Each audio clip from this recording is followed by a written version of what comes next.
Hello student, आज हम पढ़ेंगे अध्याय फर्स्ट पूर्णांक। इसमें हम पढ़ेंगे प्रश्नावली 1.3 के क्वेश्चन। पिछली वीडियो में हमने इस प्रश्नावली के 1 से 5 तक के क्वेश्चन सॉल्व किए थे। आज हम करेंगे इसके आगे के क्वेश्चन। तो क्वेश्चन नंबर 6 देखेंगे। किसी हिमीकरण ठंडा प्रक्रिया में कमरे के तापमान को 40 डिग्री सेल्सियस से 5 डिग्री सेल्सियस प्रति घंटे की दर से कम करने की आवश्यकता है। इस प्रक्रिया के शुरू होने के 10 घंटे बाद कमरे का तापमान क्या होगा। इसमें क्या बोला है, हिमीकरण का मतलब क्या है, ठंडा से। हिमीकरण का मतलब है ठंडा से। तो इसमें कमरे का तापमान को कितना डिग्री रख पे है, कमरे का तापमान कितना है 40 डिग्री सेल्सियस पर।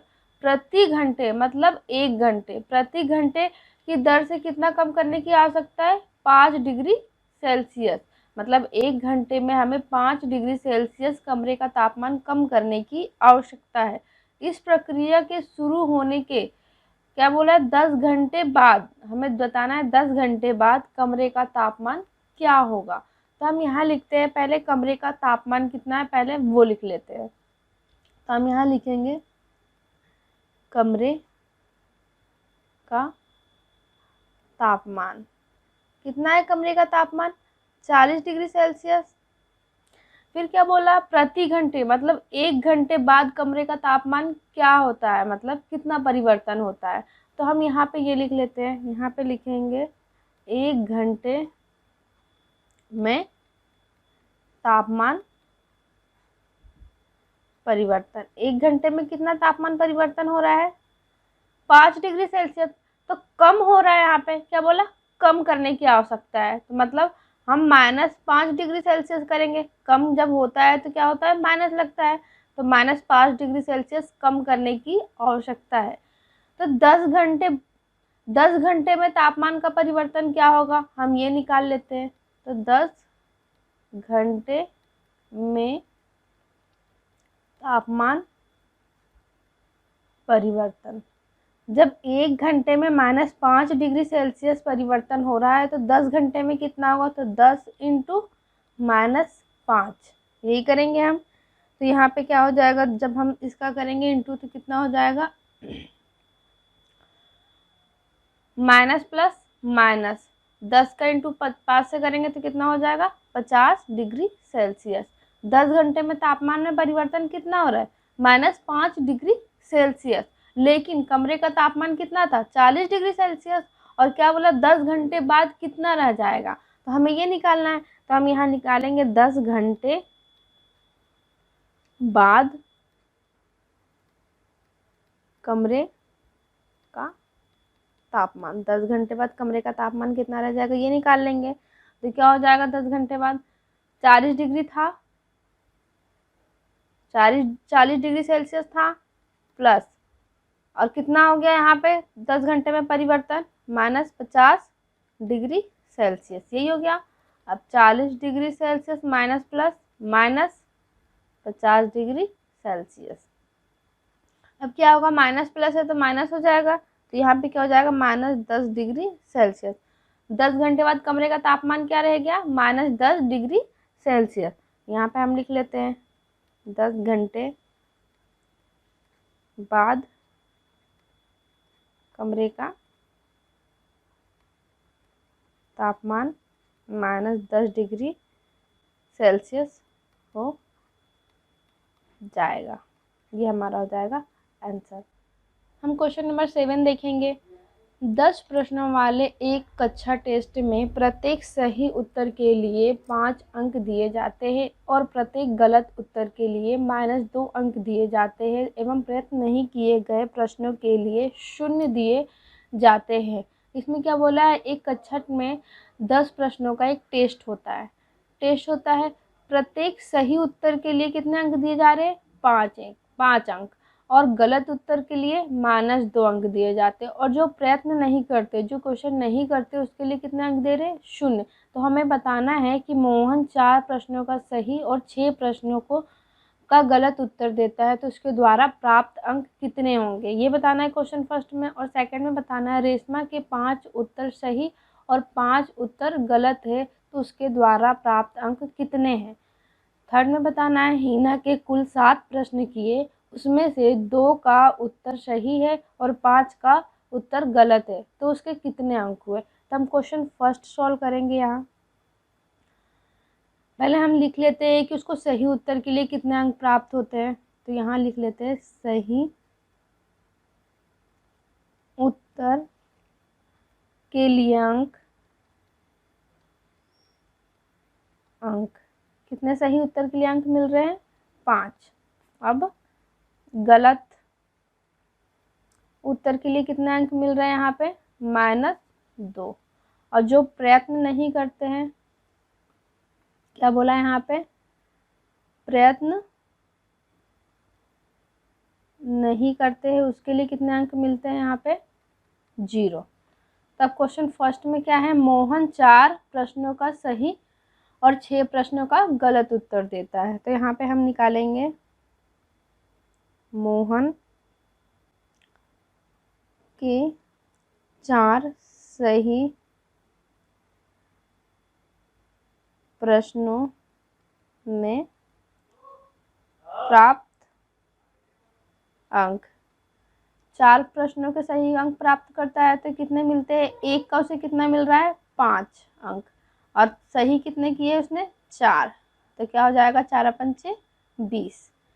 अब क्या निकालना है हमें, यहाँ पे गलत का, मोहन के कितने गलत क्वेश्चन है, 6 गलत प्रश्नों में प्राप्त अंक कितना हो जाएगा, यहाँ पे 6 गलत किया है क्वेश्चन उसने, और एक गलत पे कितना मिल रहा है, -2, और टोटल क्वेश्चन 6 है। तो यहाँ पे क्या हो जाएगा, माइनस प्लस माइनस, 6 दूनी 12, ये हो जाएगा। अब कुल मोहन द्वारा प्राप्त अंक निकाल लेंगे, मोहन द्वारा प्राप्त अंक कितना हो जाएगा, हम दोनों को प्लस कर देंगे। तो क्या हो जाएगा यहाँ पे, 20 प्लस माइनस 12, तो 20 प्लस माइनस -12 हो जाएगा, और यहाँ क्या हो जाएगा, 8। तो मोहन को कितने अंक प्राप्त हो रहे, 8। अब हम क्या करेंगे, यहाँ पे क्वेश्चन सेकंड सॉल्व करेंगे। क्वेश्चन सेकंड में क्या है, रेशमा के 5 उत्तर सही है और 5 उत्तर गलत है, तो उसके द्वारा प्राप्त अंक कितने होंगे। तो रेशमा के 5 सही प्रश्नों में प्राप्त अंक कितने, उसको अंक प्राप्त हो रहे सही प्रश्नों पर, 5 अंक एक क्वेश्चन पे सही होते हैं तो मिलते हैं, और 5 उसने टोटल क्वेश्चन किए तो कितने हो जाएंगे, 25। अब रेशमा के 5 गलत प्रश्नों में प्राप्त अंक कितना हो जाएगा, यहाँ पे 1 के -2 मिलते हैं, हमें 5 का निकालना है, तो कितना हो जाएगा, माइनस प्लस माइनस, 5 दूनी 10। अब रेशमा द्वारा प्राप्त कुल अंक निकाल लेते हैं, रेशमा द्वारा प्राप्त कुल अंक कितना हो जाएगा, हम दोनों को प्लस कर देंगे, 25 plus minus 10, 25 minus plus minus 10 कितना हो जाएगा, यहाँ पे -15 हो जाएगा, बड़ी संख्या के सामने माइनस है, तो कितना उसको अंक प्राप्त हो रहा है, यहाँ पे 15 अंक। ये हो जाएगा हमारा आंसर सेकंड का। अब क्वेश्चन थर्ड में क्या बोला, हीना ने कुल 7 प्रश्न किए, उसने कितने किए, कुल 7 प्रश्न किए, 2 का सही उत्तर है और 5 का उसका गलत उत्तर है, और उसे कितने अंक प्राप्त हुए। तो हम लिख लेते हैं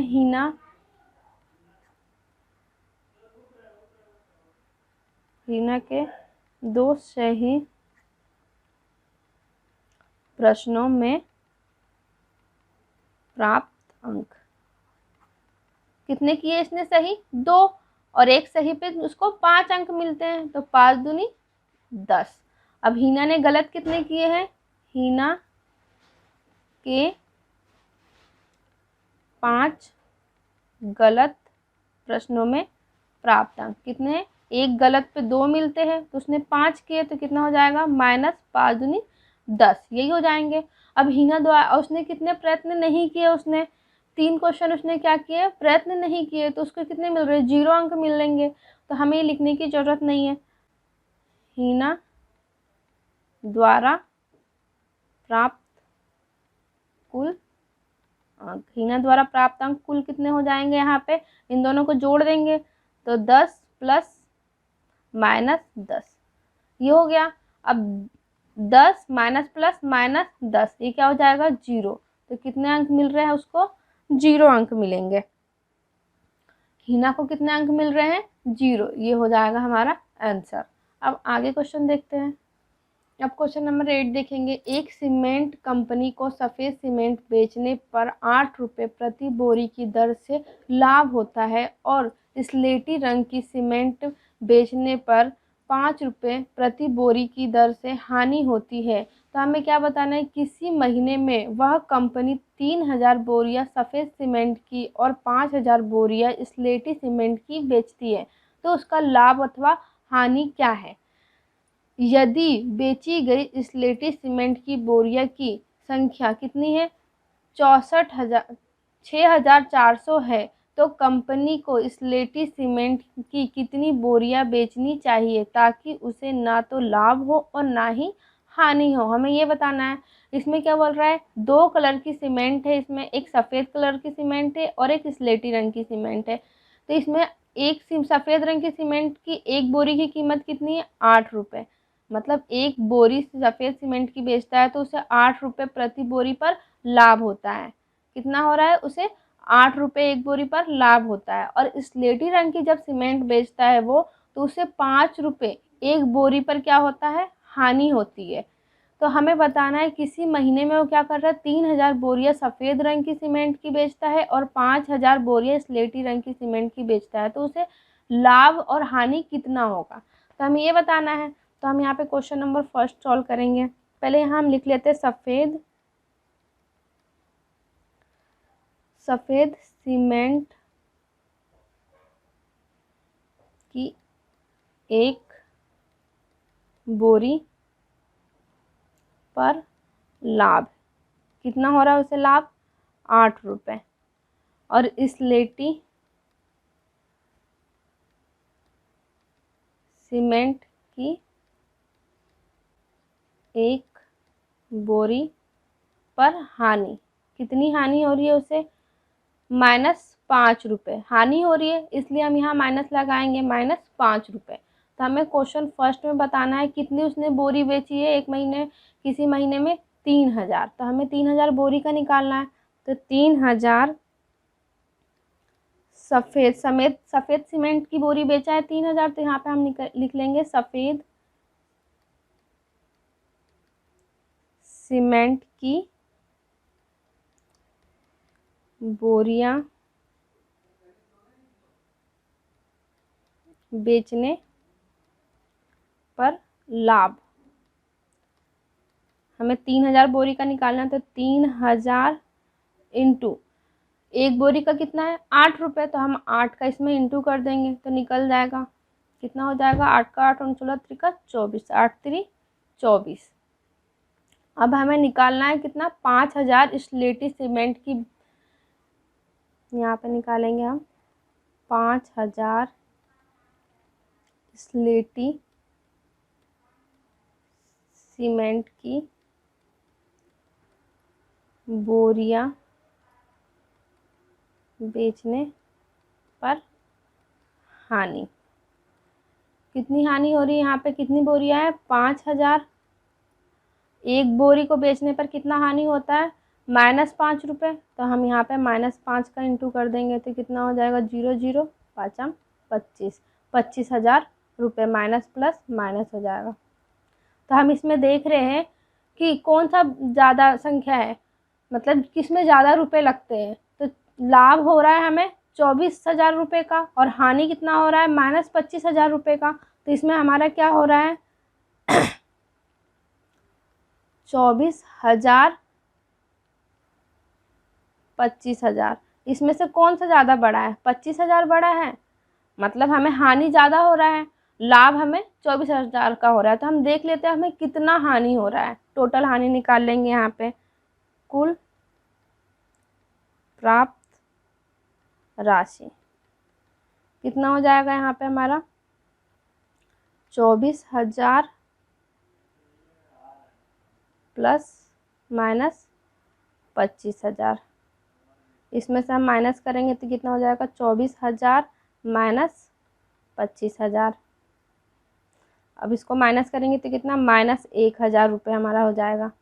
उसको माइनस 1,000 रुपये का हानि होता है।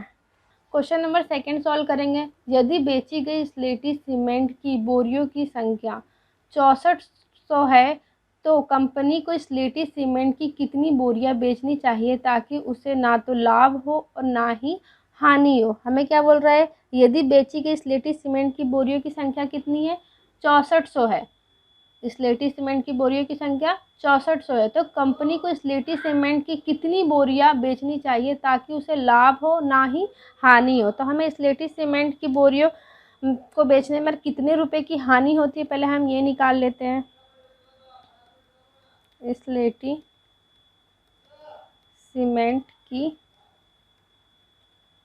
6400 बोरियां बेचने पर हानि 6400 इंटू एक बोरी का कितना है हानि 5 रुपये। तो हम इसको इंटू कर देंगे तो कितना हमारा आ जाएगा 32,000 रुपये। अब 8 रुपये क्या बोला है यहाँ पे 8 रुपये एक बोरी पर कितना होता है लाभ होता है सफ़ेद सीमेंट पर। हम ये निकाल लेते हैं यहाँ पे 8 रुपये लाभ के